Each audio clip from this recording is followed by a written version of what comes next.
update of questions posed by all of you.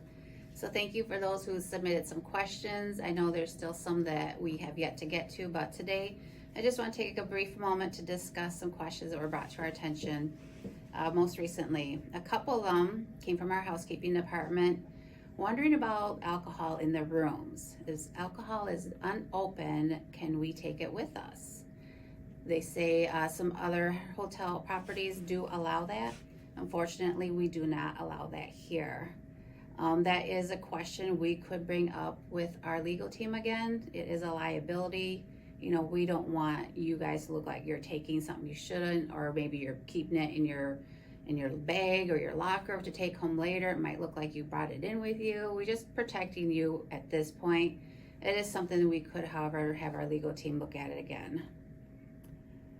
Another question was about, from housekeeping hotel, is about a cleaning fee. So if you have a room that you're cleaning that was severely dirty, you know, somebody must have had a big party in there or something, we do have a cleaning fee that is assessed to rooms like that, but it's not fair to you who are cleaning the room. So it was asked if, you know, maybe some amount of that money could be allocated to the room attendant that cleans that room. Great idea. It's something we would have to change. We'd have to create a SOP, you know, put something into policy, get it approved with our hotel director, Bernie Sprague. And we could see about adding something like that. But I agree, when those rooms are extra dirty and you're working extra hard to clean them, I think a little more incentive to do that would be appreciated. All right, somebody asked about bingo. Can we do bingo as a monthly activity for our new employees, or for our employees? So we need to look at the demand for this. You know, there wasn't a huge demand when we used to do it more often. You know, I might suggest moving it to like every other month possibly. But again, is there a demand there for that? So we know when we do it quarterly, there is a lot of interest, and then we get the bigger payouts when we do them quarterly for employees. But we could look at maybe doing a poll through iHub to see if maybe employees want it more often. We can take that step first. Somebody had asked about Excel training for supervisors to enhance their skills. So previously our IT department did do that for us. However, they no longer offer Excel training in person. But if you are interested, please reach out to them. They do have an option for online training that they can point you in the right direction. So they'll still have some training for you, just not in person anymore. And then somebody had asked about adding healthy food options to the complimentary free meal that we offer. They had said something about having to pay for an apple that they wanted. So as you know, fresh produce is very expensive. You know, the daily meal that we offer now is balanced meal. We do allow for 2 to 3 protein choices and fresh vegetables every day. But we do have to control our costs. You know, it's a huge expense for us to offer this to all of our employees every day for a free meal. So there are some things that you will have to pay for yourself, you know, if you choose not to get the daily free meal. It's just to help us control our costs so we can continue to give you this appreciation. Another question, our department's supposed to be creating an incentive program in addition to the new company-wide incentive program for occurrence removal opportunities.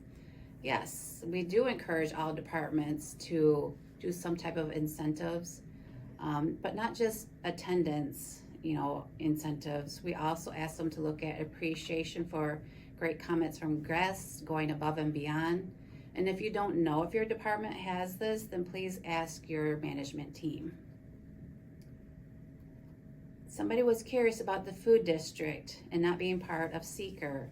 Is there a way to put up signage to clarify the affiliation? Negative comments are being received about cleanliness, leading to complaints to EVS team members. So as you know, they are our partners. Complaints on cleanliness are directed straight to the GM of the food district. But if you receive complaints yourself, please let the guests know that we will inform the food district team. We don't want to add signage to separate them because they are our partners. They are within our Soaring Eagle building, but their guests are our guests and vice versa. the guests still need to know that we are listening to them. So please make sure if you do get complaints, you are sending those over to the food district team immediately. Kindly clarify the reason behind the security checks for bags and carried items when entering and exiting through the employee door at the slot palace and resort vendor doors. So this is for all of our protection. You know, we don't want things being brought into the building that shouldn't be, like some type of a weapon.